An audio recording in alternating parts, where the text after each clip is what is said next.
ကိုကဖျားနဲ့ချင်းယူပြီးတော့မှဖျားနဲ့ချင်းယူပြီးတော့မှဖျားနဲ့ချင်းယူတဲ့အခါမှာဘောပန်စာရွက်စာအုပ်ဘေးနားမှာချထားချင်းယူမယ်ဟုတ်ပြီနော်ချင်းယူမယ်ယူရင်းနဲ့မှတင်ပါလုပ်လို့ရလဲဆိုတဲ့အခါမှာတင်တချင်းလေးဖွင့်တာကိုကွယ်တဲ့တချင်းလေး soaking music လေးတွေဖွင့်တာ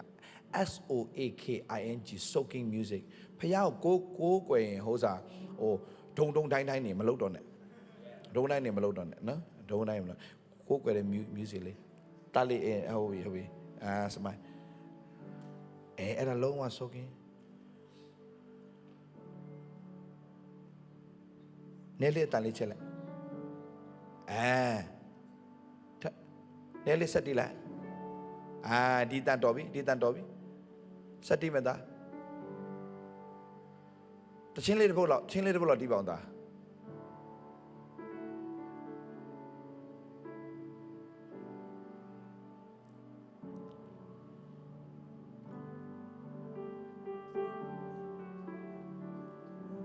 တချင်းမဆိုခိုင်းဖခင်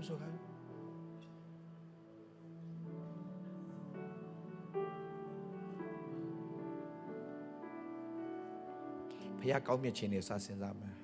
။တင်မပြုတ်ခဲ့တဲ့ရတယ်။ Okay ပြီးတော့မှအဲ့ဒီ music လေးဖွင့်ပြီးတော့မှတင်ချင်းနှုတ်ကပတ်တော်တင်စတင်ပြီးတော့ဖတ်မယ်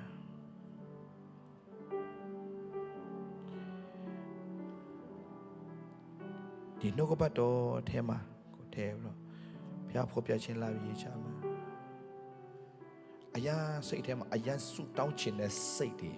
အရာဖြစ်လာပြီဆိုရင်ခဏလေးစာအုပ်လေးတွေခဏချထားပြီးတော့ဘုရားကိုကိုးကွယ်မယ်ကိုးကွယ်နေရင်းနဲ့မှပြန်ပြီးတော့မှနှုတ်ကပတ်တော်ဖတ်ခြင်းနဲ့စိတ်ဖြစ်လာပြီဖတ်မယ်အဲ့လိုလုပ်ရင်2 နာရီ 3 နာရီမလောက်ဘူးမလောက်ဘူးအစီနှစ်တည်းနဲ့ပြေးတော့ဘောပေါ်လာမသိအဲ့ဒီထဲကနေစီးထွက်တရားဟောချက်တင်ကိုရှာခိုင်းနေတာမဟုတ်ဘူးကျမ်းစာဖတ်ရင်ဘယ်တော့မှတရားဟောချက်မပြင်နဲ့ရှာဒေးဗေလာတစ်လုံးတရားဟောချက်မပြင်ခဲ့ဘူးယုံလားတရားဟောချက်မပြင်ဘူးဆရာဒေးဗေလာဖတ်ရင်းနဲ့ရတဲ့ခွန်အားတွေအဲ့ဒီဟာတွေရေးချတာမှန်တယ်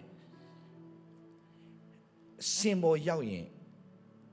ကိုပြင်ဆင်ထားတာတော့ရှိတယ်တရားဟောဖို့မဟုတ်ဘူးကိုအတွက်မမေ့သွားရလေအောင်ဒါဆရာအမြဲတမ်းရေးတယ် if it is not on paper is vapor if it is not on paper is vapor တင်စာရွက်ပေါ်မှာမရေးချတဲ့အရာတွေအလုံးအချိန်တစ်ခုရောက်သွားအငွေ့လိုပျောက်သွားလိမ့်မယ်ဒါကြောင့်အဲ့လိုဖြစ်လို့မရဘူးတင်အမြဲတမ်းတင်ရထားတဲ့ဟာတွေတင်မှတ်မိချင်တယ်ဆိုရင်ရေးချထားတယ်တင်ရေးချထားတဲ့အရာတွေအလုံးအချိန်တစ်ခုရောက်လာရင်တင်တရားဟောနေရင်တင်ရေးထားတဲ့အရာတွေအလုံးပြန်ပေါ်လာတယ်